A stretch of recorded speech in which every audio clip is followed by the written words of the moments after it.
This is NASA TV.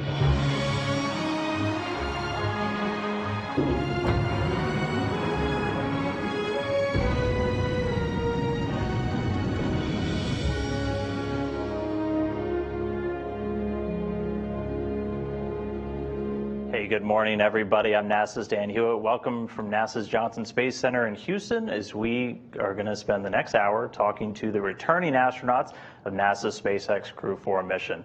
Here in the room with me, I have Bob Hines, Jessica Watkins, and Kjell Lindgren, and then joining us from Europe, we have Samantha Cristoforetti.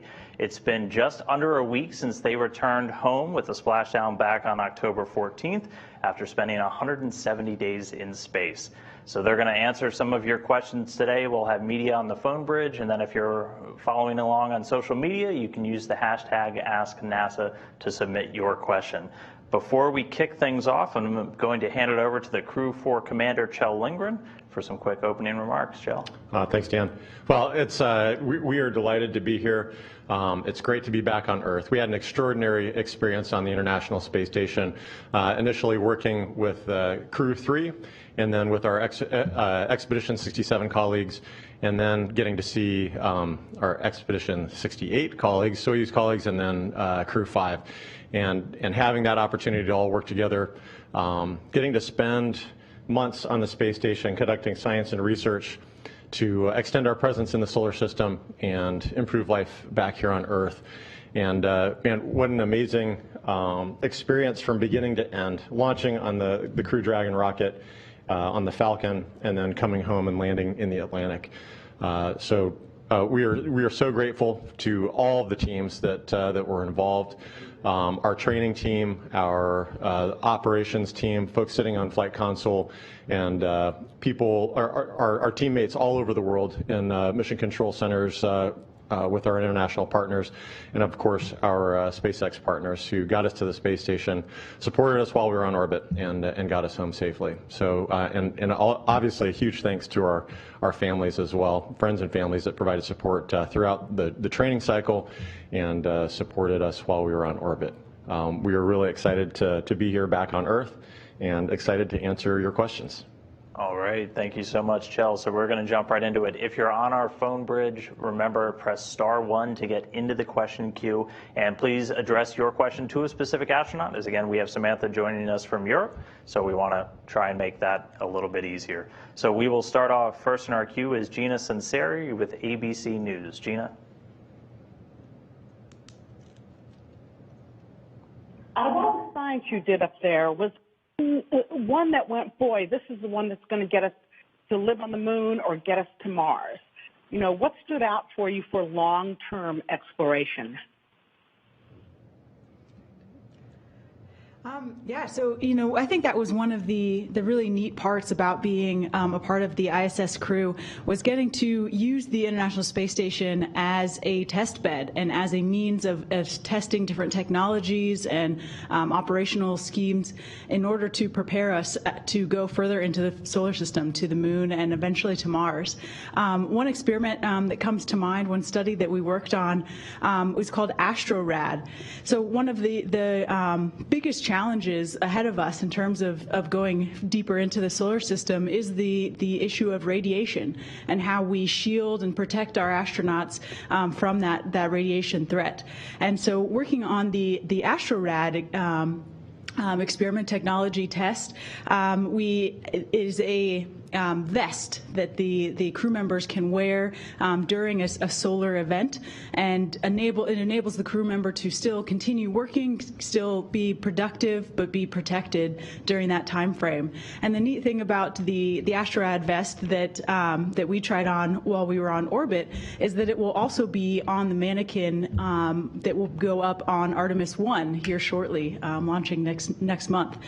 So to have that parallel between that experience on orbit, and then we'll be able to see that vest in the actual environment headed to the moon, and be able to put those pieces together to start building a picture and moving forward with that technology is really exciting. All right, thank you, Jessica. Next up, we have Elizabeth Howell with Space.com. Liz? Hello, everybody. Welcome home. This is for Samantha. Can you bring us a bit behind the scenes for your planning for all the costumes that you were bringing up, such as the 2001 costume?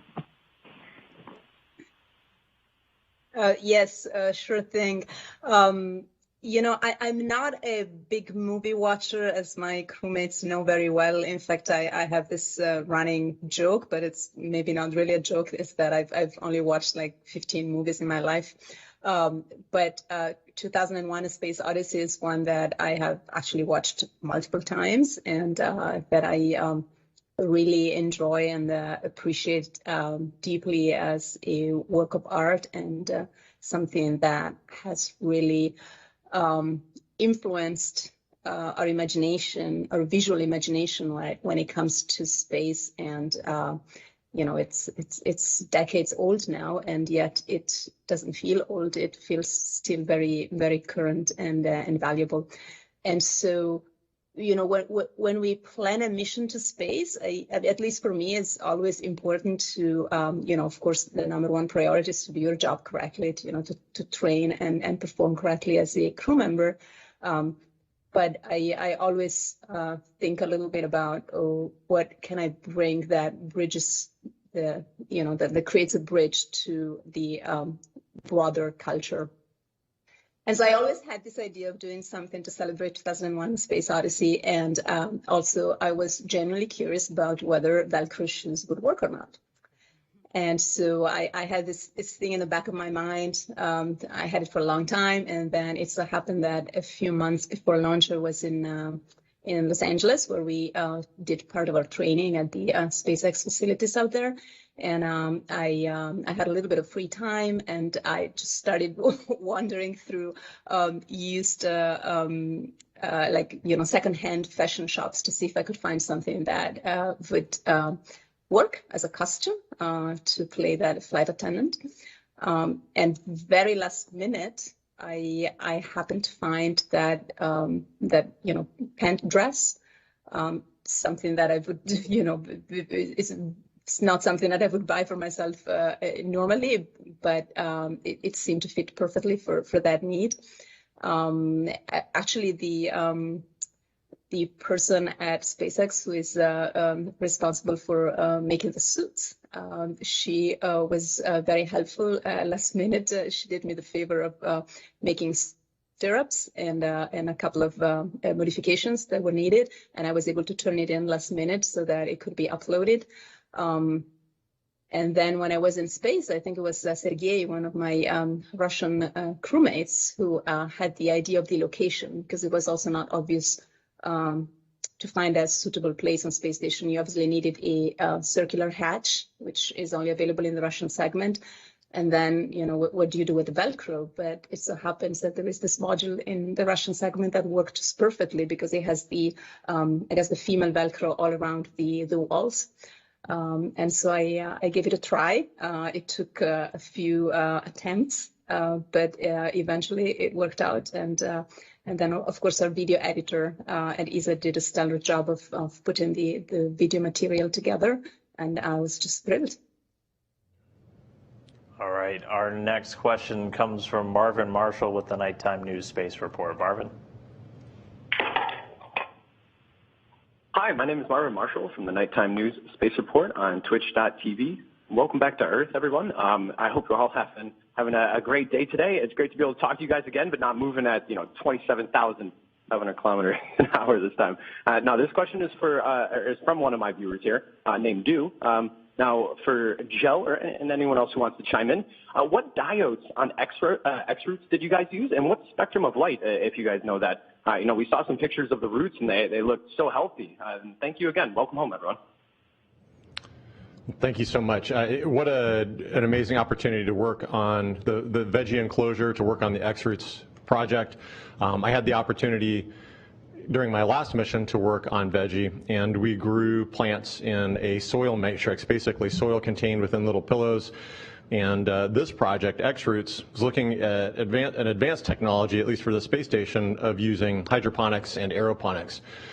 This is a technology that is scalable to the sizes and requirements that we were going to need for long duration space flight. And so it was really interesting to watch these plants grow to get to tend. And I think we all had the opportunity to work on them and to tend to them, peek in on them on a daily basis and really work with them a couple of times a week. Was really a refreshing experience, literally, because when you would pull down the kind of the accordion enclosure around it, you could just smell earth. You could smell the plants. It was absolutely amazing. We got to grow peas and tomatoes and onions, and so to smell those smells was absolutely amazing. To see something living, growing there in the space station was really an extraordinary experience.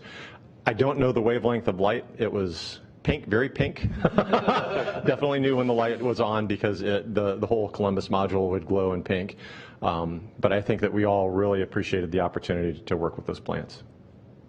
Okay, our next one comes from Allie Heath, or Health, whatever your last name is. I apologize, from My Denver. Allie?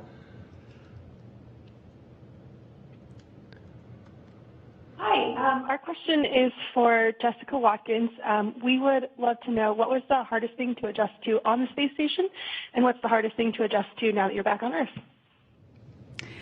Yeah, it's an interesting question, and the answer might actually be the same for both going up to the space station and coming home. And I think that is just the first few days of kind of adaptation where your brain is trying to figure out what's going on. Going up to the station, most of the station felt very familiar. So we have an excellent team of instructors who prepare us diligently to go up to the space station. And when we get up there, we are familiar with the hardware. We understand how to execute the tasks that need to be performed. But in juxtaposition to that familiarity is also this unfamiliarity of the kind of most unfamiliar environment you could find yourself in microgravity. And so trying to kind of marry those two things up and kind of watch your brain pretty quickly adapt to working in 3 dimensions. And your body is adapting to that as well in that process. And so kind of seeing that happen, really kind of, it's almost an out-of-body experience where you can kind of see your brain starting to be able to take corners a little bit better and start to understand that there is really no up or down. It was really kind of a neat experience. And then on the way back, we had a very similar experience where your brain is again trying to remap to actual gravity, to 1G here on Earth. And we are still kind of in the process of that at the moment, but every day you see these kind of huge leaps where your brain and your body are readjusting to life back here on Earth. Okay, next up we have Marcia Smith with Space Policy Online. Marcia? Thanks so much for my question. I'd like to ask each of the astronauts what advice they would give to the companies that are building the commercial LEO space stations. What should they be taking into account in their design, either or both, in terms of livability aboard those space stations and also in terms of making the most efficient use of stations for scientific and technical research? If they had one piece of advice to give to each of the companies, what would they suggest? Well, I think that is a great question, and I think that is really what we need to be looking at as we move forward. We're trying to take these next leaps into deep space exploration, and I think we need to really start thinking out of the box on a lot of these things. But first and foremost, if we're going to do human exploration, you got to put the human in the equation, right? And so I think new and efficient ways for how we design our habitats, designated habitat modules, as well as just improvements in next generation technologies for the things that we've pioneered here on Space Station. But Space Station is a 20-year-old platform right now, and so those things that we have on there have certainly laid the groundwork, but that's where we pivot to commercial industry to take that next step of innovation and figure out how we can do this better and more efficiently and more sustainably as we move into the deep space exploration. Because some of the things that we have right now, certainly we've built that technology, but we are still very Earth dependent on a lot of these things where we need supplies and continuous supply from Earth. And so we're going to need that kind of innovation and independent thought moving forward. in order to really enable this exploration so that we can be Earth independent and have all of these human life-sustaining technologies on board. Yeah, absolutely. I certainly agree with Bob here that is going to need to be the focus moving forward. I think I would just add from a scientific perspective, certainly one of the places that we enjoyed the most on the ISS is the cupola, being able to look out the window, see the Earth below us, make scientific observations as well, both from the cupola and the wharf window as well. And so having more of those places, more windows, more opportunities for crew members to interact with the environment that they are in, whether that is a view of the Earth or a view of the Moon or even further onto Mars. That ability to make those scientific observations, I think, is really important moving forward. That's good. And I wanted to see, Sam, is there anything you wanted to add on what you would like to see in a future space station? I don't know that I have one specific thing, but I think that, and this will probably happen naturally, that there's going to be a transition from an environment that is, first and foremost, a technological environment, and the human, like the astronauts in our case, adapt to it. So I think that we fairly easily, I would say, but it's also our job, we find workarounds to do with what is available in terms of habitability. But if we are going to transition to commercial space stations and have space flyers who maybe don't fly to space as a profession, but maybe fly to space also for their enjoyment, then I think that there will probably have to be a little bit more of a meeting halfway, where it's not only the human that adapts to the environment and the technology, but also a little bit that the environment is built with the human being in mind, which is I think what Bob was saying at the beginning. Probably reaching out to the design community is I believe a great idea. I think designers are very much used to bridge that gap between the function and the use, but also the usability and the pleasure of using an object or a feature. So I'm pretty sure that will happen naturally. Thank you. Okay, next up we have Mark Carreau with Aviation News and Space. Mark. Thank you very much. Mine's for Dr. Lindgren. How would you sort of accept, a couple of days ago, the go was given to resume scheduled spacewalks, and so I'm just, not trying to connect so much to that, but noting that as being important to the maintenance of the space station. And so I'm sort of wondering what your assessment of its structural health at this point and its potential for science and technology development potential into the future. Yeah, thank you. It's a great question. Of course, the ability to spacewalk, to conduct spacewalks is integral to our ability to maintain the space station. When you step back and look at it, it's amazing that this vehicle has been flying for over 20 years, that the very first elements were launched over 20 years ago. And when I think about a car here on the Earth that's 20 years old, I mean, they're typically in pretty bad shape. And the space station certainly visually is showing its age, but we have an amazing team of engineers here on the ground, both here at Johnson Space Center and centers all over the world, that are looking at the health of the vehicle, our ability to provide spares, our ability to do the maintenance, and to preserve its ability to serve as a platform for science and research. And so understanding the studies that have been done and the analyses that have been conducted, I think that the space station is in really good shape, and I know that we are all excited as a community to see it continue to serve as a platform for exploration and for preparation for our mission to the Moon and ultimately to Mars. And so, of course, there's an incredible amount of investment that has gone into the space station, not only by the U.S. taxpayer, but by communities and nations all over the world. And we want to continue to see a return on that investment and to utilize and leverage this platform as long as we can. But to do it in a safe way And so I know that, again, that we have teams that continue to look at it and its viability into the future. And I think we're all very excited to see use into the late 20s up into 2030. Okay, we're going to jump over and take a couple of social media questions. Just a reminder, though, for folks on the phone bridge, if you do have another question, press *1 and we can get you back in the queue. This one I'm going to send over to Bob, and this is from Swami. What were the first sensations after returning to Earth and taking a breath of fresh air? Oh yeah, that is one of those things that is seared into my memory. So right after splashdown, I think we were all kind of surprised when we first splashed down that it wasn't really as dynamic or provocative as we thought in the capsule, bobbing around in the ocean there. But once SpaceX retrieved the capsule and we got hoisted up onto the deck, and they wheeled us up and they cracked the hatch. I just remember there's just a very light rush of air that came in, and the smell of that saltwater air. And we were so blessed to land on, I think, a 75-degree day in Florida with very low humidity.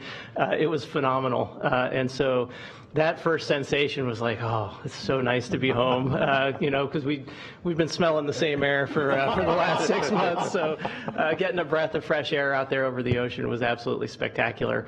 And then, they pull us out onto out of the capsule, and we kind of get our feet down on the deck as we transition over to the gurney, and that's where we noticed, that was the first time I noticed anyway, that, oh yeah, the ship's rocking. So certainly a little wobbly on our feet, and the teams do a great job taking care of us there, but that first breath of fresh air was absolutely spectacular. On orbit, Kjell alluded to it earlier, we get the smells of some of the the plants out of the veggie compartment. But we also had some fresh fruit sent up, and I just remember having a physical reaction to the first orange that I smelled, and I did not anticipate it or realize how much I missed that. And so, just all those nature smells and all those senses were just absolutely phenomenal. So, kind of unleashing, the Earth unleashing that on us when that hatch opened was absolutely amazing. That's awesome. Thanks, Bob. Okay, this one, I'm going to go Kjell and Samantha. How was this mission different from your other mission? Start with Kjell. Sure. It was an extraordinary mission, and just like the last one, it was so much fun to see the space station again, to be reintroduced to that weightless environment. Some things were new, but a lot had stayed the same. And the space station, it's kind of a visual assault initially, because it is so busy, so complex. There's so much stuff in there. So you're taking that in. You're taking in the smell of space. You're taking in the weightlessness, so that the physical component, and so really a special experience to be reintroduced to the space station, and then to quickly acclimate to that environment. The biggest difference, and I think one of the greatest joys, is the crew. And so this is for me, it was a completely different crew than my last mission. And so getting to be up there with Farmer and Waddy and watch them acclimate to the environment for the very first time, to be up there with Samantha and with our Russian colleagues, was a lot of fun. And so different crew from my last one, but that's what makes, I think, these missions so special, is the people that you're up there with, and the team that you're working with on the ground. Sam?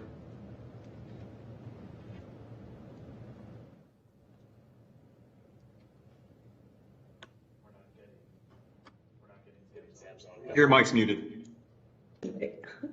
I was just saying that I feel very much the same about the crew. That's what makes every mission absolutely unique. And, I think I was blessed with amazing crewmates throughout, both my Crew-4 crewmates who are present here and all the people that we cross paths with on orbit. As far as the differences, I think I had an immediate feeling that the station has become busier. There is more stuff. You just have this immediate visual impact that there is more equipment. Every little available space is now used. I thought that space station was busy last time, but I hadn't seen anything yet. Sometimes it's also a challenge. The habitability is more challenging for sure, and also the daily activities and deconflicting all the daily activities. That it's definitely challenging, but it's a good challenge to have. I think. I mean, we want space station to be used to the maximum of its potential. And so it was great to see that. And of course, now we have 4 USOS crew members. So the non-Russian part of space station has 4 crew members now, which means a whole extra work day every day of one person. So again, 25% more or 30% more, depending how you want to see it, more activities. So just a very, very busy. I think it gave me a sense of a more mature laboratory where things are going with a much faster pace and with a lot more diverse advanced facilities available for science. All right, we'll do one more social question for right now. This one's from Julie, and I'll send this one to Wadi. Can we use any sustainable practices from the space station here on Earth? Yeah, I think that's an excellent question, and the answer is a resounding yes. After having spent 6 months up there and getting a real sense for all of the ways that the team on the ground and the on-orbit part of the team is contributing to the sustainability of the station that can be applied to back here on Earth. In general, I think the philosophy with which we maintain and operate the International Space Station, I think is an important one. We have a kind of philosophy where in general we spend about 30% of our time, of our kind of timelined crew time on orbit is spent doing maintenance of the station. And then about 70% of the time, the rest of the time is doing science and other operations. But I think that if we took that type of philosophy, that type of mentality, and applied it to the Earth and our preservation and sustainability of the Earth, I think we would end up with different results and just have a different focus. So I think even just that overarching philosophy of operating the station has really important applications. In terms of actual more specific examples, one is the water recycling that we are able to accomplish on orbit. So I think we are at about 96% of our water we are able to reclaim and recycle and use the next day. And so being able to take that moisture out of the atmosphere off of our bodies and then filter it and clean it and then be able to use it to drink and to use. That type of technology, I think, has really important applications to places on the Earth where clean, fresh water is not as available. And equally, when we think about food security, Kjell mentioned X-roots a bit earlier, but that type of technology, that hydroponics, aeroponics, in places where fertile soil is not as abundant, being able to come up with pursue technologies that enable food security in those areas and help develop greenhouses that would enable that. Those types of technologies that we're developing on the ISS have really important applications to sustainability on Earth. Thank you. And keep sending in those questions using hashtag AskNASA. I will try and get to a few more in this, but these 3 are going to be sticking around after and answering some more for you on Twitter. We're going to jump back over to the phone bridge now for some follow-ups. We'll start off with Marvin Marshall. I almost call him Marvin the Martian every single time, with Nighttime News Space Report. Marvin? Thank you, Dan. Hi again, Marvin Marshall here from the Nighttime News Space Report. Now this question is for everybody. It's from one of my viewers named Cassie T. She wants to know, for all of you here, how was there and what was your favorite meal aboard the space station? Thank you again. Start us off, Bob. That's a good question. So one of the, the food is obviously a very important piece, not only just from general nutrition and that kind of thing, but also from a morale standpoint. And we're fortunate to have a very large variety of food and a menu that we can kind of customize a little bit. And we even have some allowances for some personal favorites that we're allowed to have sent up while we're up there. And so having that variety is really helpful. One of the little things that I really liked was just having some hard candy to suck on and have just to kind of give some that fresh fruit kind of flavor or something like that. But the variety was really, really important. I think I was kind of a lasagna guy for the most part, so we had that opportunity, and thankfully we had Samantha along that brought a plethora of olive oil along, so we had all kinds of things to choose from there. But I would defer to Kjell and Wadi because they were very innovative with what they did with the food, and some of it was pretty spectacular, both visually and otherwise. Go for it. Yeah, one of my favorite things to do, well, first of all, putting anything in a tortilla made it at least 10% more delicious. So we did a lot of that. And one example of that was we had a burger patty available to us. And so we put the burger in the tortilla. And then I like to add a little bit of macaroni and cheese on top of the burger, and just a dab of barbecue sauce. One burger! Exactly. And so it kind of became a thing.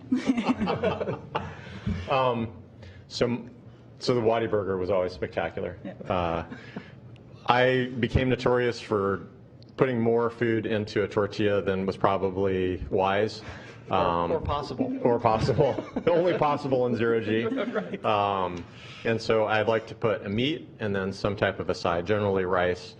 There were a couple of times, and so every time I would do it, these guys would just shake their heads because it didn't look like it was going to fit. But I made it fit.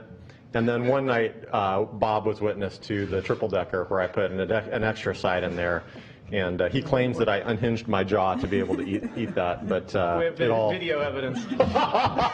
It all worked. My favorites, actually, maple muffin tops, which was one of the breakfast foods, and one of the few baked items that we have. That was a favorite from last time and persisted as a favorite this time. And then I really liked oatmeal with brown sugar. That was kind of a breakfast treat for me. Those were my favorites. And over to Sam. I was a little bit spoiled because I had actual food pouches that were made specifically for me based on my requests and taste. And so those were my favorite, I would say. And probably two stood out. One was a main meal. It was a spelt salad with little tuni, asparagus, and other vegetables. And as Bob mentioned, I had an ample supply of Italian olive oil, and so I used to put a lot of olive oil on it. And then the other was more like either breakfast or dessert. It was like a yogurt pudding, freeze-dried, and it was chocolate flavored, and it had a lot of very delicious fruit in it. Okay, next up on our phone bridge, Elizabeth Howell with Space.com. Liz? Hello, I'd like to bring this back to Samantha, please. Can you talk about your busy few days as the first European female commander of the space station, just what that was like and all of the activities that were going on? Yeah, absolutely. Well, first of all, I'd like to say that, I'm very grateful and honored that I had that opportunity for a short time to serve as commander of the space station. I would say, practically speaking, it's not like it changed a lot, just because I had been throughout the mission responsible for the activities on the US OS of the US segment. And when I say responsible, of course, I mean from the point of view of the crew. We all know that space station is actually run by the flight director on the ground, and we had a stellar lead flight director. So a big shout out to her. But of course, when you do become commander, you kind of have in mind that bad day when, something bad happens and there is an emergency on space station, and maybe there might be a situation in which you're called upon to, make decisions that affect the safety of the crew. And so that's what was mostly on my mind on this couple of weeks. Then, of course, fortunately, nothing like that happened. And I think there were mostly 2 weeks devoted to handing over to the incoming crew. We had our crewmate, Frank Rubio, who had come up on Soyuz as part of the first crew swap with the commercial crew. And so we had an opportunity to have a pretty long handover with him of 2 to maybe even 3 weeks. And then the last week we had our our friends of Crew-4 come up, including the Russian cosmonaut Anna Kikina, so the very first cosmonaut to fly in a U.S. commercial vehicle. So that was exciting, and she's also a very good friend and a person that I greatly admire and like. And then of course Koichi, Nicole, and Josh. And with them, of course, we had a pretty short handover of about a week, which is a good time. I mean, it's not too short, it's not too long, but definitely short enough that you have to make sure you make a good use of the time you have with those guys to set them up for success. Okay, next up we have Allie Heath, My News Denver. Allie?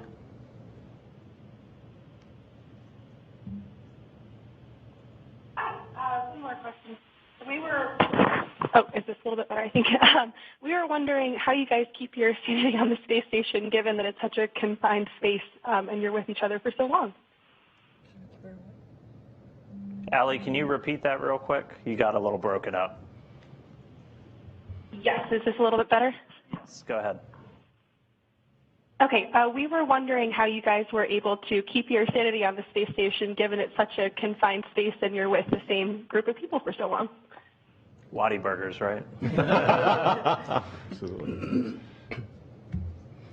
Yeah, so I think, I mean, very integral to that, you know, keeping our sanity is the crew, right? Like we all get along really well. We were really fortunate to have such an amazing crew.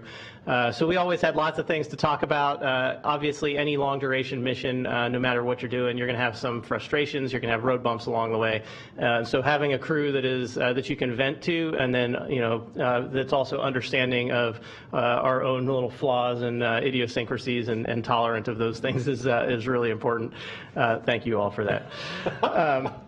But the other things, Waddy talked about, windows being, scientifically pertinent and, being able to do observations to that. But having the opportunity to decompress and go to a spot like the cupola and look outside and just look at the wonderful beauty of our planet, 100% helps, with that. You can.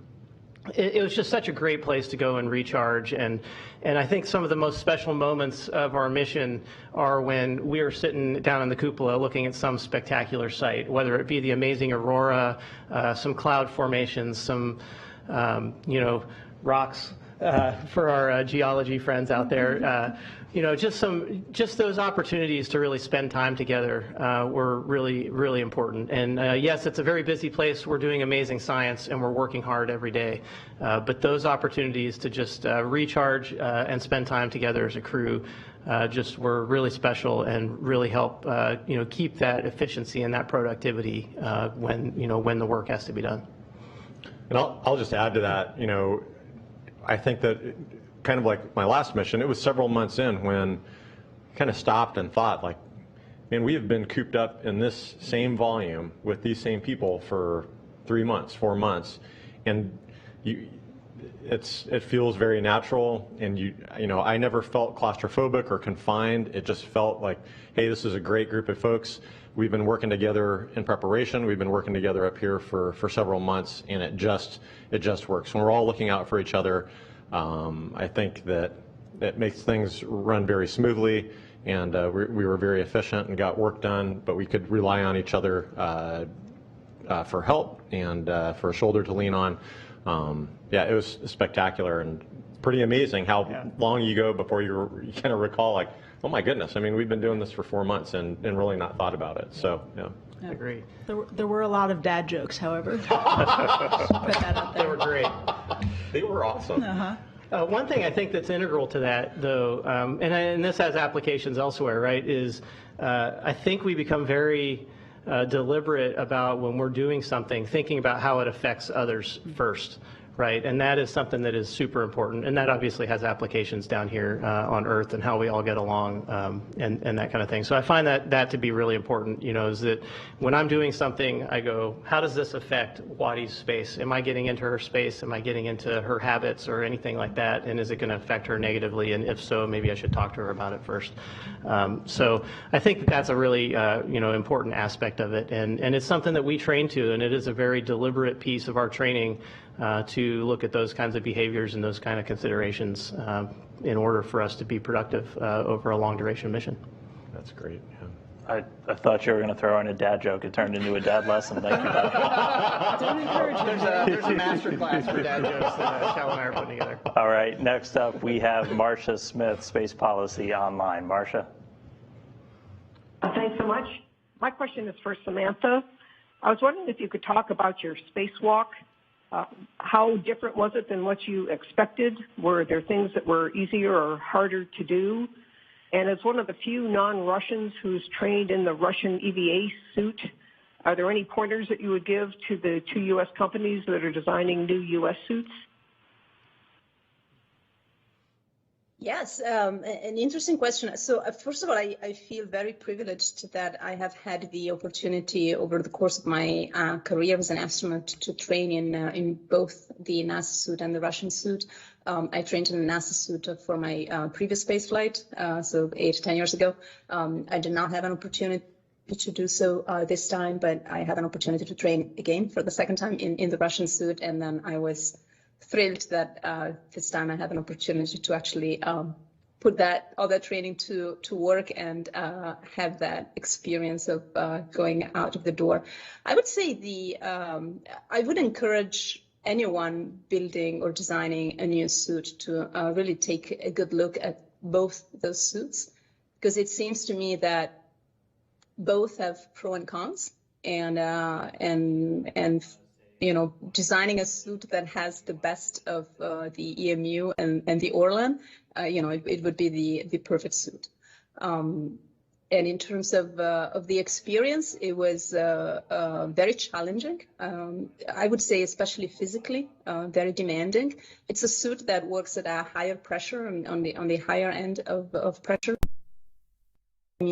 which has a number of operational advantages, but also makes it harder to operate. And I'm obviously a pretty small person, a small female. I'm not on the upper end of physical strength for obvious reasons, and so that was definitely challenging. Mentally, though, I would say I felt quite at ease from the beginning, and it's something I didn't know. I didn't quite know what to expect. I've heard of people getting disoriented when they first go out the door. I have heard that usually they try to time the exit with the orbital eclipse with night, so that you get less disoriented. But we did end up accumulating a little bit of delay in our pre-egress ops, and so we ended up getting out of the hatch during daylight, and so I was a little bit concerned. Is this going to work? Is this going to disorient me? But actually felt, in terms of the environment and being in the suit, it felt very natural to me. It felt like in training, like in the pool, and I could just not worry about the environment and the suit itself, and just really focus on the task. I was very much task focused. It was my first and so far only EVA, and my focus was really on trying to not be a burden, but contribute to the spacewalk, and not to do any mistake, and obviously be safe. And so I was very much task focused throughout the entire EVA, and then towards the end, we were called back before we completed the entire initially scheduled timeline. And I guess at that point, my lead spacewalker, Oleg, he decided to take some time coming back into the airlock, which, now looking back, it was an amazing opportunity to just, hang out for a few minutes out there, and, not having anything to do anymore, and just enjoy that very special view of, I remember just the Earth flowing beneath me, which was on the one hand familiar, as you see it through the window as well, but just not the same, because you have that much broader view and just that awareness that you are actually outside. All right, looks like we've got time for 2 more. We'll go now to Gina Sunseri, ABC News. Gina. We've done several stories on whether you sleep better or worse in space. What were your experiences? Better sleep, worse sleep?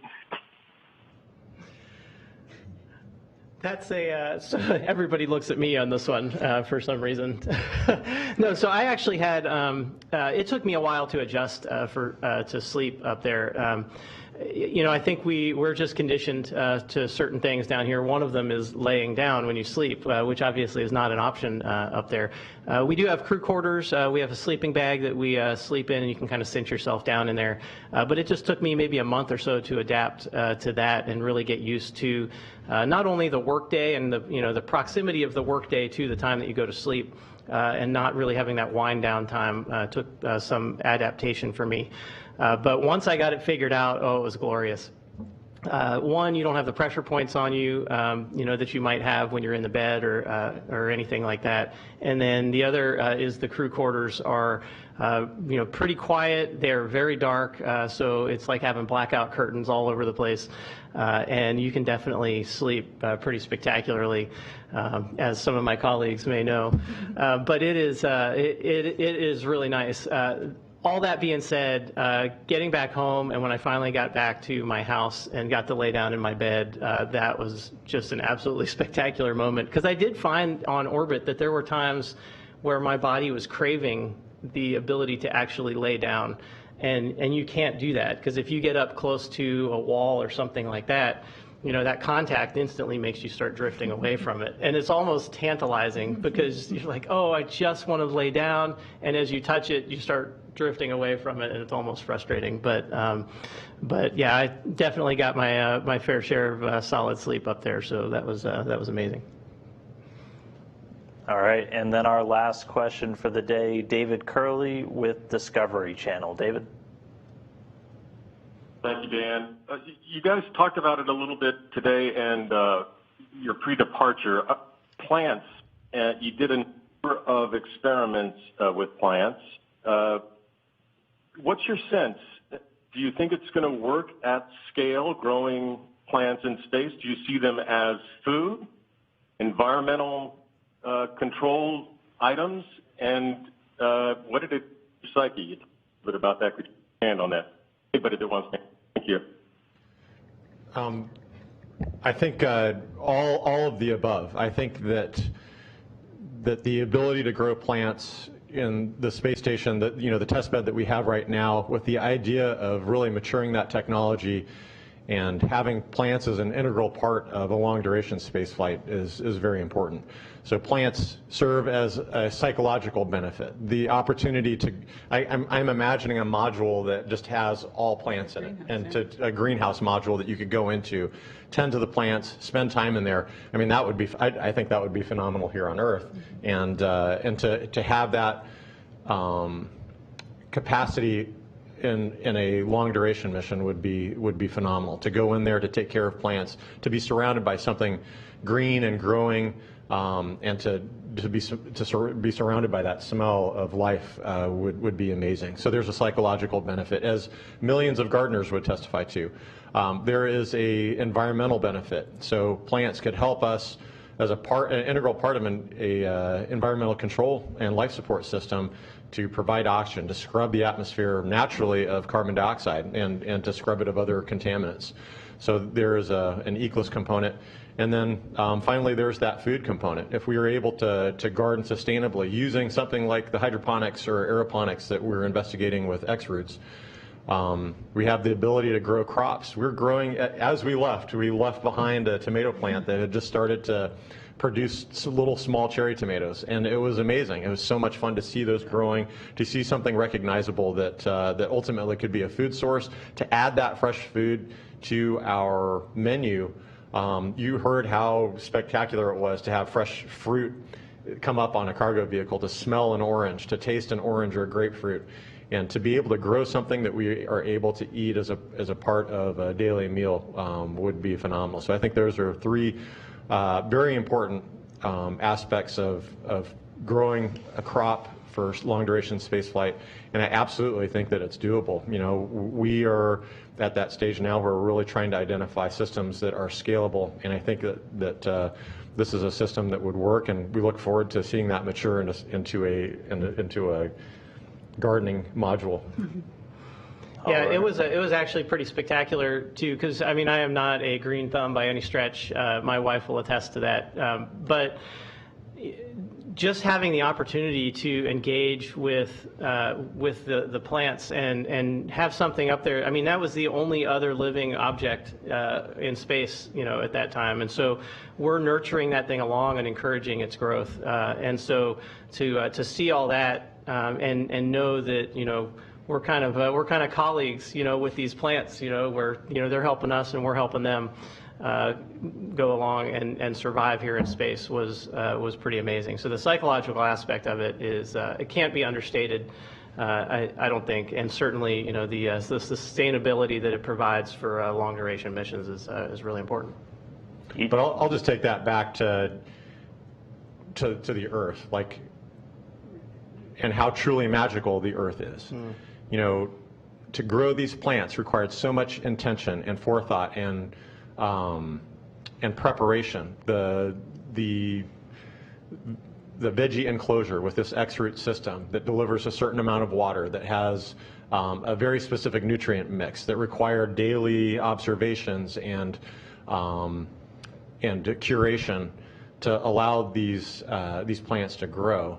And I think we're all familiar. I mean, you drop a seed into the grass, and for those of us that garden and pulling weeds out of the garden, things just grow on the earth, and it's truly magic that a life form is encapsulated in a seed that can fall on the ground and produce offspring. Is an incredible thing, and it happens by accident here on the earth, where it is in space. We have to be so intentional about it, so careful about it, and it really kind of brings us full circle to look back at the earth and understand what an incredible place it is that we live upon, and really reinforces this idea that it is our spaceship. It is all of our spaceship, and we need to do a better job to take care of it.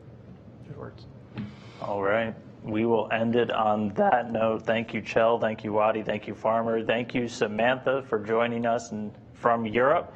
And thanks, everybody, for tuning in today to welcome home and ask some questions of Crew-4. Just wrapped up 170 days in space.